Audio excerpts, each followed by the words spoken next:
Okay, so I would like to thank Iftach for this very kind invitation. Really, Iftach is a good friend. Really, thank you for this.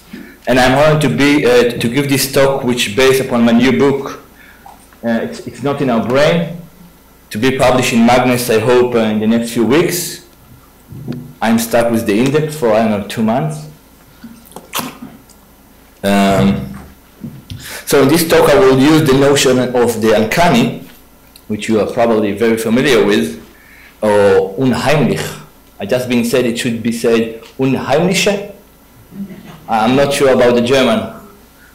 I lost my family there, but I'm not familiar with the language. So unheimlich, in order to understand why brain scientists become so obsessed with the question of consciousness.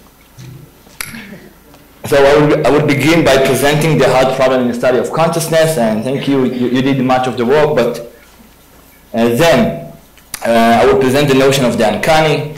Following that, I will suggest that in some levels, at least, science and superstitions function exactly the same. This is classic Freud, I think. In the first part of this talk, the concept of the zombie will be explored. Later on, I will examine quite critically the brain in the vat concept. I will then show that, at least for some neuroscientists, but not merely, consciousness became a black hole, a lacuna in the very heart of science. In the end of this talk, I will try to find a way out of this mess using Husserl. So enough with the blah blah, I would like, and let's begin. So the last 400 years has proven over and again that through its mechanistic methods, science has managed to explain phenomena we once believed would forever be nothing but a mystery. As we all know, the scientific explanation based upon empirical results achieved through strict and rigorous methodology. One cannot deny that this story, at least in some cases, is both accurate and compelling, often even astonishing. Indeed, the goal of science is to provide a full and objective explanation of everything that happens in the world, nothing less. Yet, it seems that the hard problem in the study of consciousness posed by David Chalmers almost 25 years ago, almost, undermines this fairy tale. So let us take a look on $64,000 question in the study of consciousness is, how can you get some kind of explanation of consciousness wholly in terms of processes in the brain? I mean, in so many other fields, physical explanation has been successful. We've explained chemistry in terms of physics, and biology in terms of chemistry, and even quite a few bits of psychology in terms of biology, and so on. So it's natural to hope it might work for consciousness too. But there seems to be this big gap in the case of consciousness. No matter how complicated the system of neurons you're looking at and how complex their interactions, it's just very hard to see how this kind of interaction is going to give you subjective experience. And I actually think this is for systematic reasons. The kinds of explanations you get from looking at a physical system from a third-person point of view are great for certain sorts of problems, explaining what it is that systems do, how they behave, so how I walk, how I talk, how I use language. That's a question about what it is that I do. To solve those questions, you just need to find the right mechanism, a mechanism in the brain that brings about that kind of behavior. So some of the problems of consciousness are of that form. How is it that I can point at you? How is it that I can say something in response to a stimulus? But these are what I think of as the easy problems of consciousness.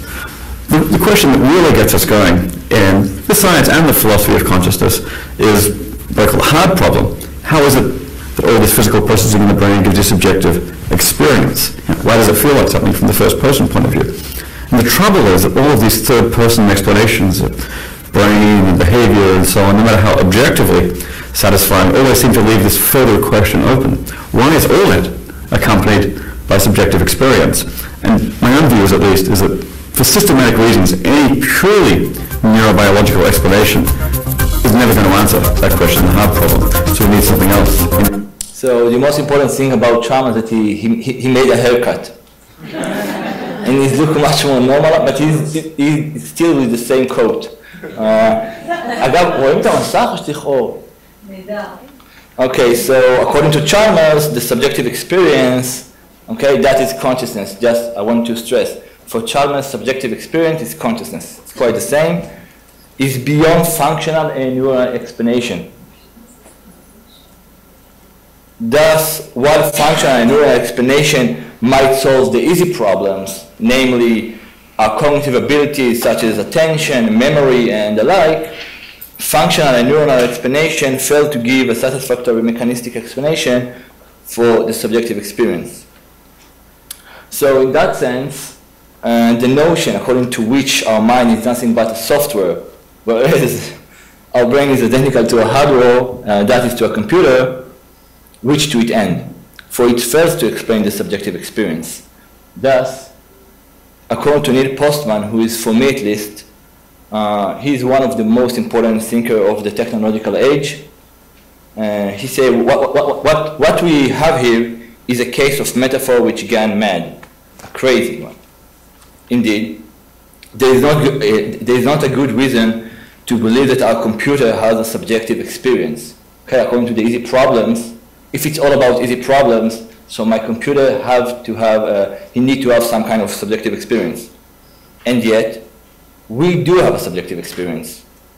However, I'm sure that I'm not a computer. So if I'm not a computer, it's not clear whatsoever how is it possible that we have a subjective experience.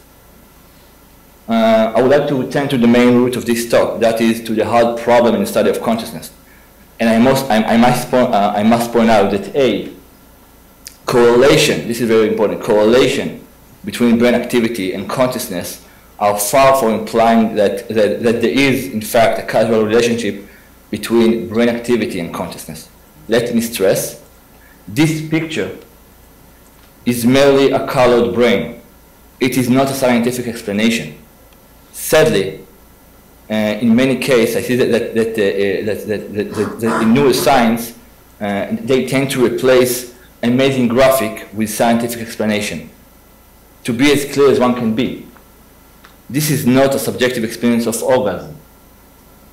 It is simply a picture of the brain color in yellow and red.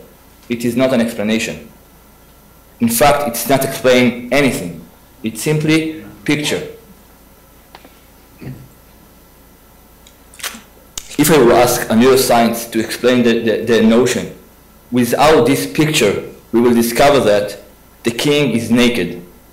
There isn't any kind of good argument over there. It's all pictures.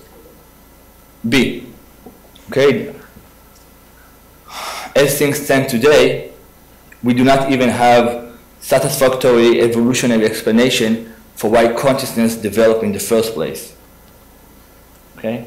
I can talk about this issue in the question, but in many cases, and I hear the exact same case today, people doesn't exactly understand what does it mean to give evolutionary explanation. Evolutionary explanation begins from the bottom. It cannot say, okay, I have a consciousness, so evolutionary explanation should arrive here. Okay? It should be like, never mind, in the questions. So our inability to provide either neurological or a computational mechanistic explanation for our consciousness, namely for our subjective experience, shows that science, at least up until now, has failed to fully explain the material world, and that consciousness is a lacuna at the very heart of science. This lacuna, in turn, it caused scientists, and thus science itself, to tremble. For consciousness is not merely a marginal phenomenon in this world. Indeed, there is nothing of which we are more certain than our minds. Yet, our subjective experience is also, it's the very thing for which we have no scientific explanation.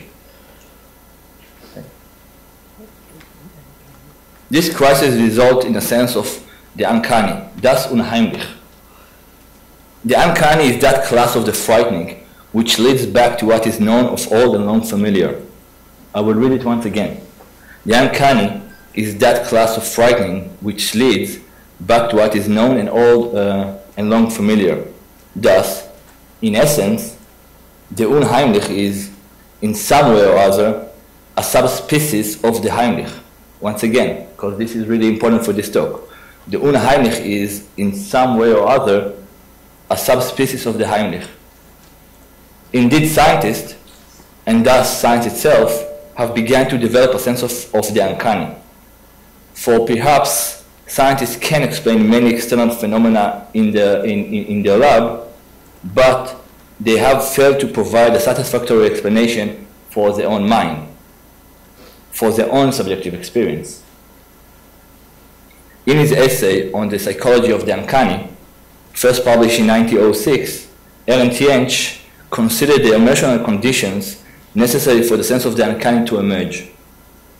Today, so it appears, to me at least, these conditions are being met more completely than ever before. Indeed, as we invest more and more effort in explaining the life of the psyche, our sense of the uncanny intensifies. Scientists are aware of the black holes and this immense lacuna in the core of science and are, therefore, terrified. Here we must distinguish, however, between mystery which arouses curiosity on the one hand and mystery which arouses anxiety on the other. The life of the psyche arouses both curiosity and anxiety, thus generating a sense of threat. Essentially, scientists are supposed to feel safe and at home in the world of research, a place where they do not expect to experience such a terrifying alienation. Yet, in the case of consciousness, that is precisely the place where alienation is found. Consciousness thus represents everything that ought to have remained secret and hidden, but has come to light. This is actually, it's Schelling, but it's quoted by Freud. Scientists have difficulty achieving what Jentsch refers as to intellectual mastery of the new thing. Note that, according to Jentsch, the best solution for feeling of unkindness is a kind of intellectual mastery of the situation. Jentsch summarizes his essay by saying that intellectual certainty provides psychical shelter in the struggle for existence. Yet, Jentsch also stresses that the lack of such certainty is equivalent to a lack of cover in the episode of that never-ending war of the human and organic world, for the sake of which the strongest castle of science were erected. From a scientific perspective, it is our mind that generates this uncanny sense of being alienated in one's home. It is a product of the sense of threat deriving from the absolute powerlessness of contemporary science to provide a satisfactory explanation for every manifestation of mental activity. Science is incapable of explaining the way our minds operate. This includes the minds of the science themselves, who are, after all, and also human, and to their regret, so I feel sometimes, do have a subjective experience. So, in often famous story, The Sandman, first published in 1816, Nathaniel's father must die, for his alchemical experiments represent the scientific fantasy in the deepest sense. A, he wants to control nature, and B, he seeks to explain the source of the spiritual within the material. Shimon Moron, who is with us today, defined this as the temptation of eternity. That is, the uncontrolled passion to explain human consciousness in pure physical terms according to a rigorous reductive approach. Ultimately, however, this naive reductive approach is rooted within our basic need for sentences. For some reason, we believe that if we will dig deeper and deeper and will cut the world into unseen particles, a fundamental truth will be discovered. Yet, neither a single gene nor a single neuron will deliver what we need so badly. In this sense, science and superstitions offer the same solution. Indeed, in their own way, superstition people also master a great part of the imaginative field, and they too have doubt as well as certainties. Thus, according to Yench, the inappropriateness of this entire judgment does not in any way alter this psychological fact. Indeed, just like those who adopt superstitions, researchers in the natural science also try to avoid thinking they are living in a pointless and hopeless world. They are also obsessed with control. Thus, natural scientists are avoiding difficult philosophical questions and, in a sense, trying to turn themselves into automatons. In their labs, dressed with their white coats when their eyes stuck in the microscope, they give the unpleasant impression that arises in many people when they visit collection of wax figures. It does seem that conceptual and naive objective science, which focus only on the facts, cannot explain our mental life. Therefore, has no other choice rather than nullifying this dimension. Indeed, and given that science must explain everything, nullifying what cannot be explained seems like the best solution. Yet, in the case of consciousness, the price is way too high, for it's the very essence of our life which we are losing to, our consciousness, our subjective experience. Okay.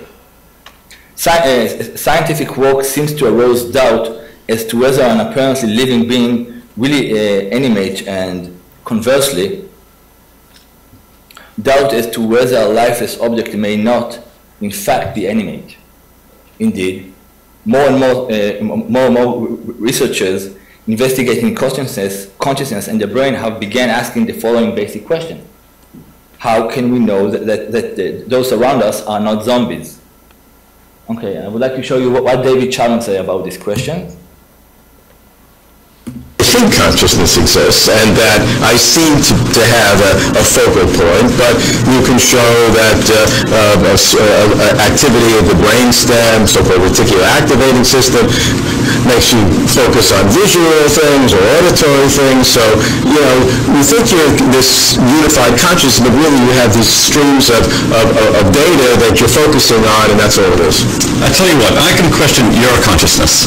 I can't be 100% certain that you are conscious right now. Maybe you're just like acting conscious, you're walking the walk, you're talking the talk. Maybe nothing's going on in there. Maybe you're a zombie.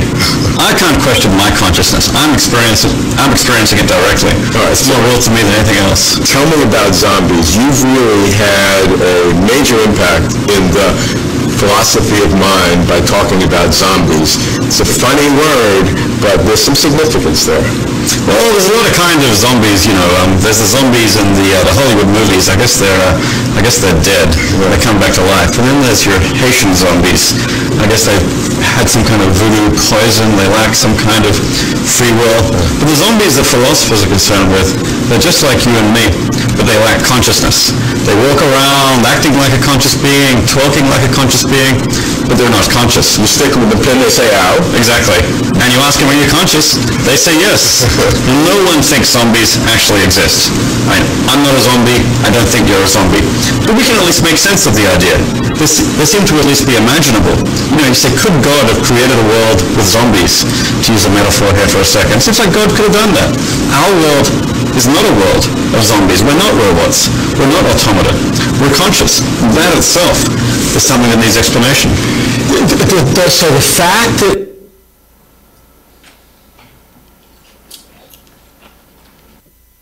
Okay, this kind of question is a result of unkindness climate. For example, Nathaniel, the protagonist of Hoffman's story, The Sandman, who is well known for his ability to produce a sense of unkindness in his creations, fails to comprehend that Olympia is a zombie, even though her eyes are cold and dead. Indeed, in general unkindness climate, we begin to direct this question inward as well. How can I know that I am not a zombie, the imitation of an organic being? How can I know that I'm not a robot who programmed to think I have a soul? Thus, it should come as no surprise that in the last episode of season 2 of television series Westworld, which represent perfectly our times in terms of Unkindness Climate, we can no longer determine who is a robot and who is a human being.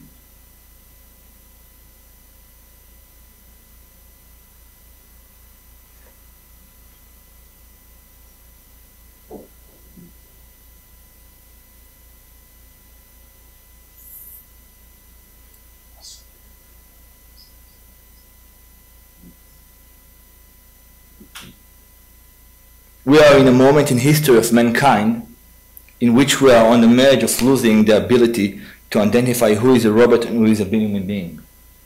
It is not for this. It is for this reason that the Man in Black, played by Ed Harris, a moment after killing his own daughter while being sure that she is merely a robot, began digging within his body looking for the cables. He is no longer sure whether he is a human being or a robot.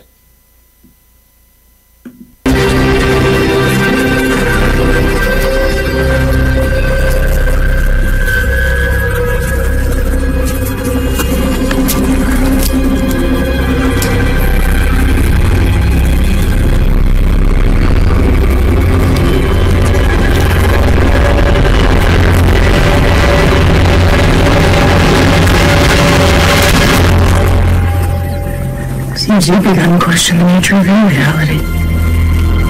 Yours.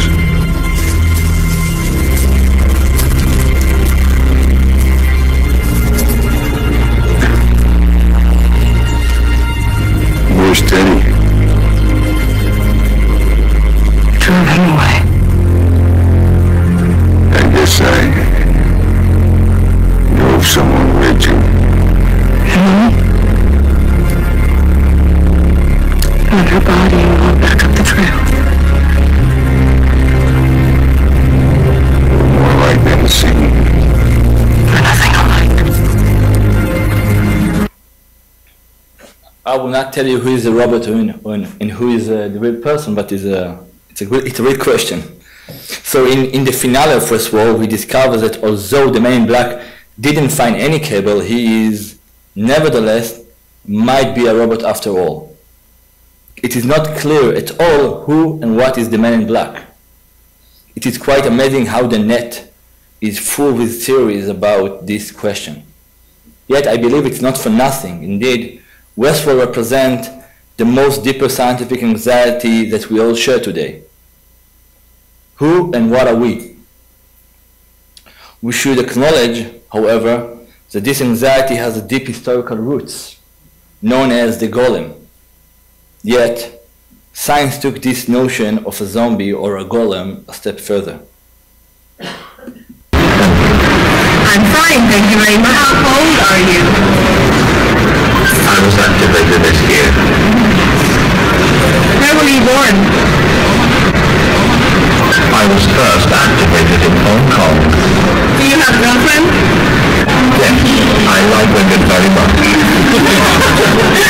What did you have for breakfast? So as you see, consciousness is all about emotions. So, brain and vat. Continuing this line of thought, there are quite a lot of brain researchers who believe that we are nothing more than a brain and vat, which merely imagines its body. For instance, in his important paper, A New Intellectual Framework of Psychiatry, the Nobel Prize winner, Eric Kandel, stated that all mental processes, even the most complex psychological processes, derive from operation of the brain.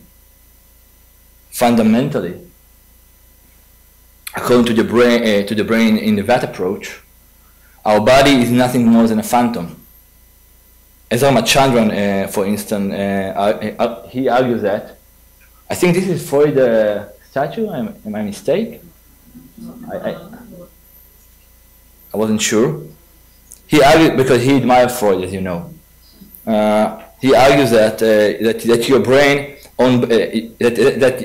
your own body is a phantom, and one which your brain has temporarily constructed purely for his convenience. So for him, there is like this phantom lib. So for the brain, all our body is a phantom. It's a classic brain-vat dualistic approach. In this sense, we are all in the matrix. Indeed, it seems that many researchers truly believe that we are merely robots or some kind of sophisticated computers. Their argument, however, and this is really important for me, do not derive from pure scientific reasons, but rather from scientific anxiety and from attempt to build a line of defense against paralyzing uncertainty. Ultimately, we must ask, what is the place of human being in nature? What transforms human into consciousness creatures with a subjective experience? אתם מצלמים את זה כאילו, זו שאלה כאילו, אתם יודעים את זה, לא? Fundamentally, when it's come to us, humans, that is consciousness beings, the reductive approach, namely the scientific approach, fails to do the job. Indeed, it doesn't appear capable of explaining consciousness. Essentially, science prefers to ignore our most basic feelings instead of admit that the reductive approach failed to do the job. And as I said earlier, this failure leads to anxiety which stands in the very core of the scientific project. Out of that same sense, the same sense of anxiety, natural scientists nullify humanity and human beings. They prefer science over their own subjective experience.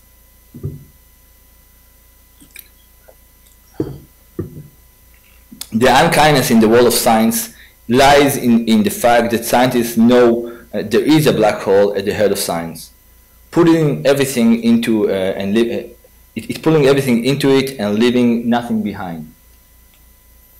This black hole, however, is not out there in the world. Instead, it is our own subjective experience. As things stand today, however, scientists immerse themselves in more and more experiments in the road to nowhere. Thus, they have become disoriented. This lack of orientation, in turn, is borne up with the impression of the unkindness of a thing or incident.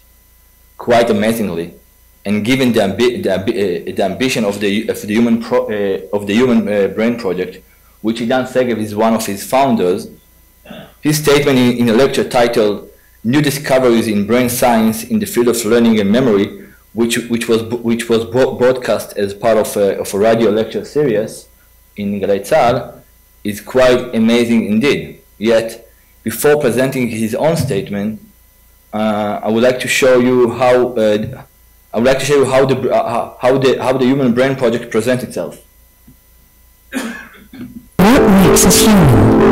Our brains and minds? Our intelligence? A sense of self? Almost all organisms in the animal kingdom have a brain. Some are nothing but a bundle of nerve cells, some are more complex, but none are as complex as the human brain. This brain structure, which has been a part of humans more or less for the last 150,000 years, has permitted us to use tools, control fire, build computers and explore the universe. And we're gaining knowledge on its structure and many of its functions. However, difficult questions remain unanswered. What is consciousness? How do we best recognize and define mental illness and mental health? And many others remain to be examined, such as the ethical, societal, and political implications of new understandings of the brain and of the mind. What happens to us when we're unconscious? Can we form new memories? Can we hear? Do we feel the passing of time? Do we have a sense of self? Until recently, we had a limited understanding of what was going on in the unconscious brain, but brain studies suggest there are many levels of consciousness.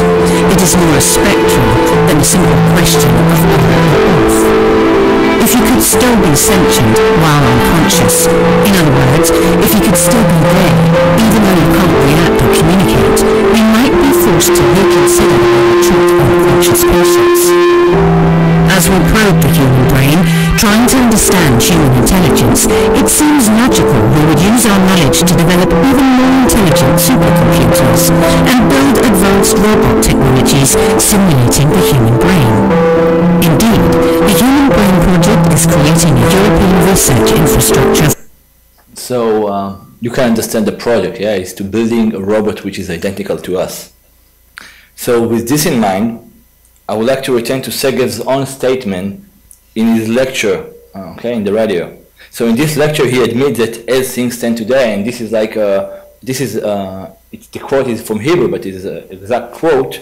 What we are really missing is a comprehensive theory in neuroscience.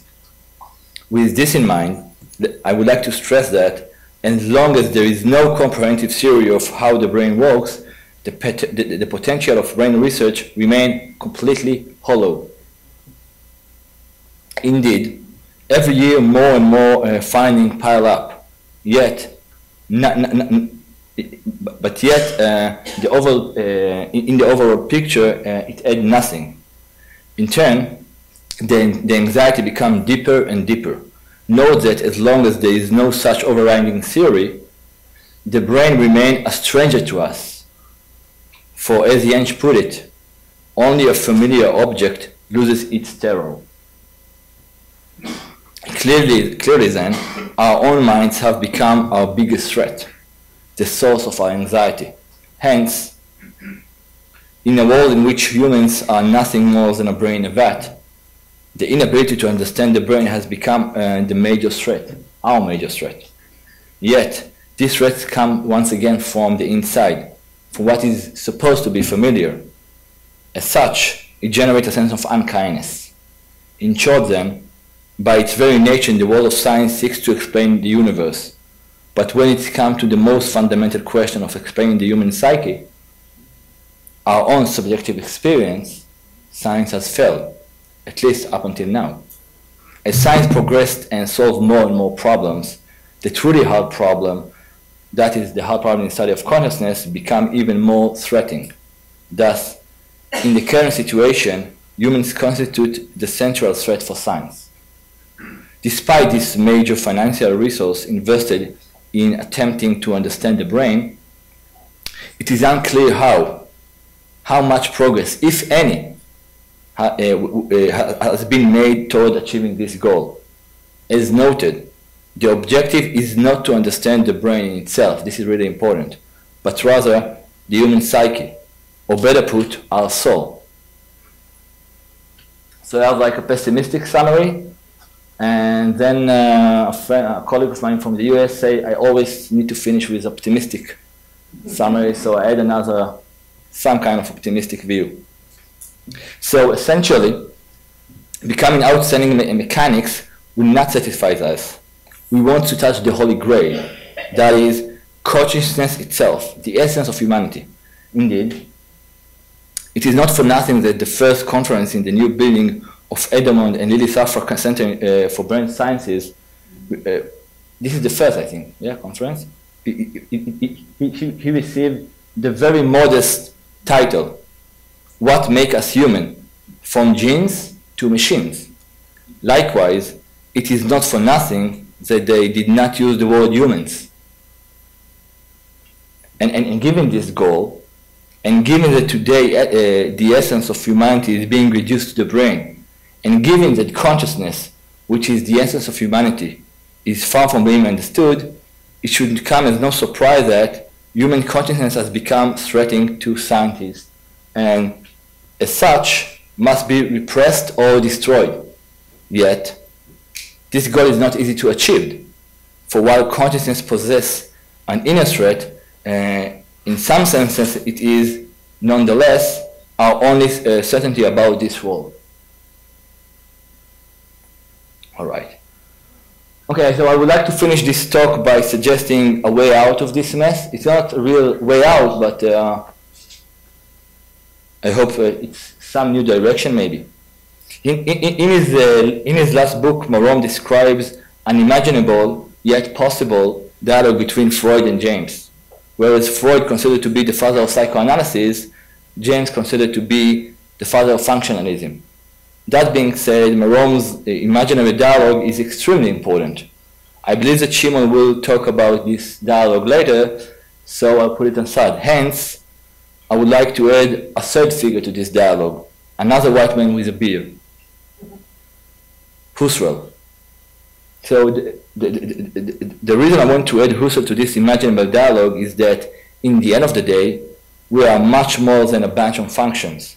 Husserl gives us the richness of the current moment, of the here and now, the fullness of the lived moment which goes way beyond functioning.